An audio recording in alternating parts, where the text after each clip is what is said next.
कि आप तो सोशल इंजीनियरिंग की बात करते नहीं है, कांग्रेस पार्टी की इस मैकेनिकल इंजीनियरिंग में क्या देख रहे हैं जी? नहीं नहीं, ये पक्का हो गया कि कांग्रेस में विल पावर खत्म हो चुका है।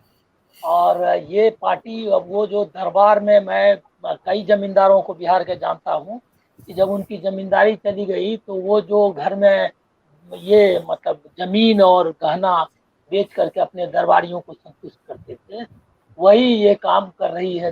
जहाँ जो भी इसके पास पूंजी है कांग्रेस, उस पूंजी का इस्तेमाल अपने दरबारियों को संतुष्ट करने में कर रही है।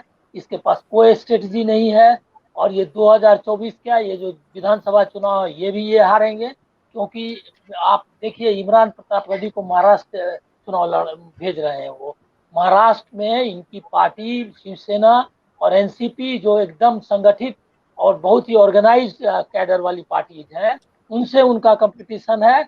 और वो वहां पर से मतलब इस शख्स को जो एकदम नॉन सीरियस है पॉलिटिक्स के लिहाज से, वो शायर अच्छे होंगे, लोगों को जमा करते होंगे, लेकिन उनका कोई वैल्यू नहीं है। ऐसे ही उन्होंने सब जगह जो भी कैंडिडेट्स आप देखेंगे, कहीं कोई स्ट्रेटजी नजर नहीं आती है। और इससे दो तीन और चीजों का पता चलता है जिसकी ओर ध्यान दिलाना जरूरी है। वो ये है कि ये जो है, इनके पास लोगों की सख्त कमी है। घूम फिर करके वही जो आसपास में घूमने वाले लोग हैं उनको ही ये टिकट दे सकते हैं। इसके अलावा इनके पास कोई आदमी नहीं है।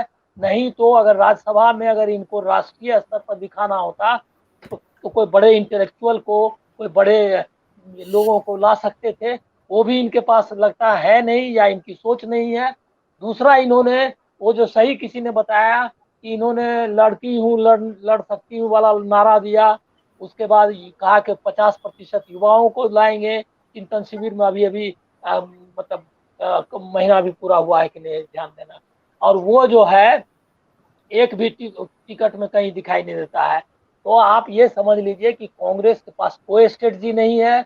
मुझको लगता है कि जिन लोगों को भाजपा से लड़ना है उनको ये सोचना पड़ेगा कि मैं कांग्रेस में के साथ बाकी को भी शामिल करता हूं। आप जरा भाजपा की लिस्ट पर गौर करिए।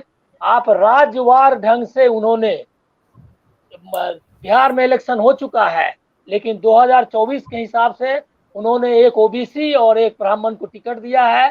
ब्राह्मण को उनको वो पहले से उनको रिपीट किया है। वो उनको इसीलिए देना है कि ब्राह्मण उनके साथ पूरी तरह वहाँ बिहार में उनके साथ है, तो उनको वो रखेंगे साथ में। और साथ में धानुक जाति के एक ओबीसी को टिकट दिया अति पिछड़े से। और वो अभी अति पिछड़े की जो जेडीयू की कंस्टिट्यूएंसी है उसको ग्रैब करने की कोशिश कर रहे हैं। इसी तरह से कहीं भी हर स्टेट का मैंने देखा, अलग अलग वक्त नहीं है, हर स्टेट में उन्होंने जो वहाँ के सामाजिक समीकरण है, वहाँ के जो क्षेत्रीय समीकरण है और राष्ट्रीय समीकरण, और वो जो अपनी पूरी नैरेटिव है उसके हिसाब से टिकट दिया। इसके लिए तो मानना पड़ेगा कि उनमें जो है सत्ता को बचाए रखने की जो जिद है और इच्छा शक्ति है, उसके मुकाबले विपक्ष की ये राज्यसभा के जो चुनाव में दिख गया कि विपक्ष में कांग्रेस समेत किसी पार्टी के पास कोई स्ट्रेटजी नहीं है। इनको अपने लोगों को संतुष्ट करना है अपने मतलब दरबार में, क्योंकि पार्टी का कोई कैडर बेस कैडर का ये नहीं है। इसमें से सब लोग बिना जनाधार वाले हैं और इनकी सब सिर्फ वहां पहुंच है। ऐसे ही बाकी पार्टियों में भी विपक्ष के लोगों ने किया है।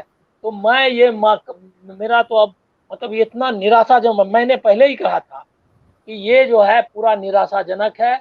ये लोग जो राज्यसभा में एक रणनीति बना सकते थे, इतनी सीटें खाली हुई हैं एक साथ, एक बड़ा ये है इलेक्शन है उसका, इसको, और सामने अभी राष्ट्रपति उपराष्ट्रपति के चुनाव है जिसमें कि राज्यसभा का बहुत महत्व है, उसके लिए उसको भी ध्यान में नहीं रखा।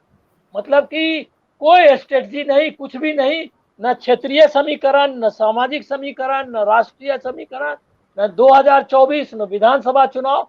अरे ये कोई राजनीति है? ये इससे अच्छा है कि ये लोग जो है, किसी रामचंद्र गुहा ने जब कहा था कि इनको रिटायर हो जाना चाहिए, तो मैंने मैंने उसके लिए खिलाफ कई लेख लिखे। और जहां भी होता था वो बोलता था, क्योंकि मुझको अभी भी मानना है कि कांग्रेस ही राष्ट्रीय स्तर पर चुनौती दे सकती है भाजपा को। लेकिन ये लगातार ऐसे ही कारनामे करते हैं कि मुझको लगता है कि भाजपा को से लड़ने के लिए देश की जनता ही अब कोई उपाय करेगी, तभी उसका उपाय है। ये इन लोगों के बस का नहीं। जी हरजिंदर।